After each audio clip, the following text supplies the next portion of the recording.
ছুটির দিনে জামাই কি রান্না করলো আর মেয়ে আমার সাথে সারাদিন কি করে তা নিয়ে থাকছে আজকের ব্লগ। হ্যালো সবাইকে, কেমন আছেন সবাই? আমার নতুন আরেকটি ভিডিওতে আপনাদেরকে স্বাগতম জানাচ্ছি।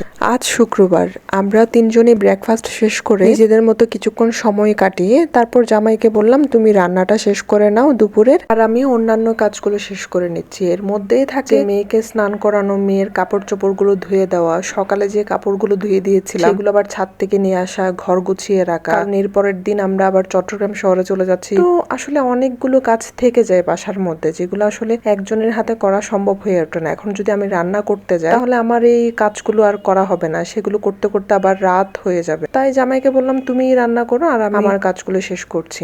কতদিন বাজার থেকে যে পুঁই শাকটা আনা হয়েছিল সেখান থেকে অল্প একটুকু শাক ফ্রিজে থেকে যায়, এটা যদি রান্না করে না ফেলে তাহলে নষ্ট হয়ে যাবে। সেজন্য জামাইকে বললাম তুমি পুঁই শাকটা ডাল দিয়ে রান্না করে ফেলতে পারো। তারপর সে রান্না করার জন্য রান্না করে চলে যায় এবং সে তার মতো করেই রান্না করে পুঁই শাক এবং সবকিছু মশলা ডাল একসাথে দিয়ে মাখিয়ে চুলা অন করে দেয়। ওইভাবে ডালটা সিদ্ধ হয়ে গেলে আর শাকটা সিদ্ধ হয়ে গেলে নামিয়ে, এভাবেই হচ্ছে সে রান্না করে। তারপর ডালটা হয়ে গেলে সে মাছটা ধুয়ে মাছ ফ্রাইয়ের জন্য বসিয়ে দেয়। আস্তে আস্তে করে সে মাছটাও ভেজে নিল, ওইদিকে আমার কাজটাও এগিয়ে আসলো। আর রান্না শুরু করার আগে সে অবশ্যই রাইস কুকারে ভাতটাও তুলে দিয়েছিল, ভাতটাও হয়ে গিয়েছে।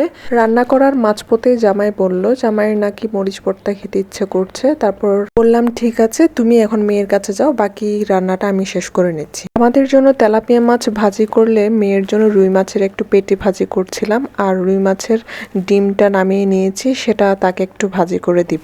এদিকে মাছটা ফ্রাই হতে হতে আমি মরিচ ভর্তাটা করে নিয়েছি, আর আমার মেয়ের জন্য ডিমটা কিভাবে ভাজবো সেটা প্রসেসিং করে নিয়েছি।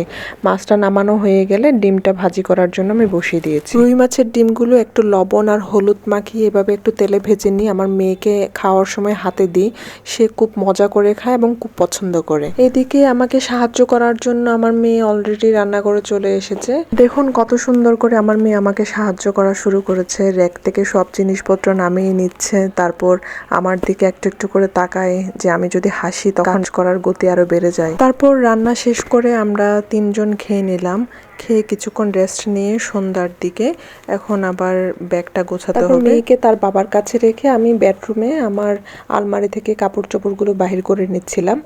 তারা ছিল ড্রয়িং রুমে আর আমি ছিলাম বেডরুমে। আর দেখুন আমার মেয়ের অবস্থা, সে র্যাক থেকে সবগুলো বই একটা একটা করে নামিয়ে নিচ্ছিল। আর এটা কিন্তু একদিনের কাজ না, তার প্রতিদিনের কাজ হচ্ছে এগুলো গুছিয়ে রাখা, সব জিনিসপত্র সেভাবে করে এলোমেলো করে রাখে।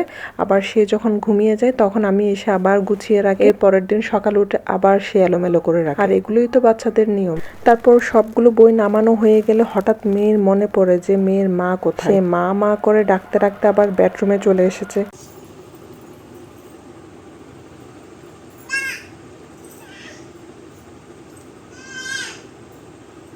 আর মেয়ে চলে আসা মানে আমার কাজে আবার পজ দিতে হবে, কারণ মেয়ের সামনে আলমারি খোলা থাকলেই সে আবার আলমারি থেকে সব কাপড় চোপড় নামিয়ে নেবে। তারপর কিছুক্ষণ মেয়েকে সময় দিয়ে এখন আমি আবার কাজে লেগে পড়লাম। মেয়ে এখন আমার পিছু পিছু হাঁটছে, আমি যে রুমে যাব সেই রুমে সে যাবে, আবার ওই রুমের কাজ শেষ করে যখন আমি অন্য আরেকটি রুমে চলে আসবো সে তখন আবার আমার পিছু পিছু সেই রুমে চলে আসবে।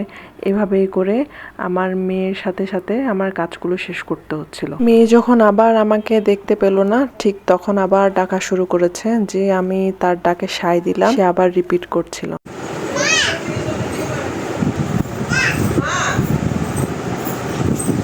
তো এভাবে করে করে আমার মেয়েকে সাথে নিয়ে আমার কাজগুলো চলতে থাকবে। আমার মেয়ে এমনটা দুষ্টামি করে বলে আমার কাজগুলো করতে অনেক সময় লাগে। তো কার কার বাবু এমনটা করে সেটা জানাবেন। আজকে এ পর্যন্ত ভিডিওটি কেমন লেগেছে জানাবেন। ধন্যবাদ সবাইকে ভিডিওটি দেখার জন্য।